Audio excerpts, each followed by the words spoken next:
በ20ዎቹ እድሜ ባደርገው አድርጌ ባልፍ የሚሉት ነገር ምንድነው? 75 ዓመቴ ነው። 75 ዓመት እንግዲህ ያመንኩት ነው እንጂ ከዛም ቢበልጠኝ ይችላል።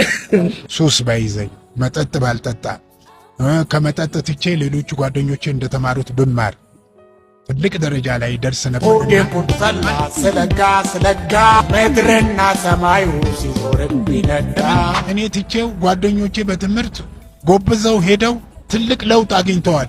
ሙዚቀኛ መሆን ትልቅነት መስሎኝ ሙዚቀኛ ሆንኩኝ። ነገር ግን ያገኘሁት ጭብጨባና የሰው ፍቅር ነው። እሱም ቀላል ነገር አይደለም። ግን በላዩ ላይ ትምህርት ብጨምርበት ኖሮ ለየት ደረጃ ላይ ደርስ ነበር። ዘፈኑስ በጣም ነው የምወደው። የት ሄደሽ ነበር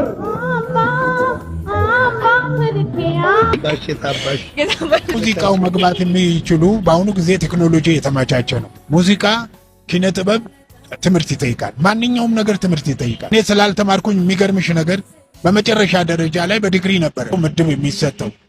ደግነቱ ጡረታ ጫፋፍ ላይ ሆኜ ነው እንጂ ቀልጬ ነበር። ለምን አልተማርኩማ? ጥፋቱ የኔ ነው አይደለም። መስከን ቶቶት የምግብ አዳራሽ ውስጥ እዛ እሰራለሁ። ሀያት ሪጀንሲ እሰራለሁ። በኋላ ከጋሽ ፋንቱ ማንዶዬ ምን እንጠብቅ? እንግዲህ ከእንግዲህ በኋላ ከኔ መጠበቅ የሚገባው ምክርና ምርቃት ነው።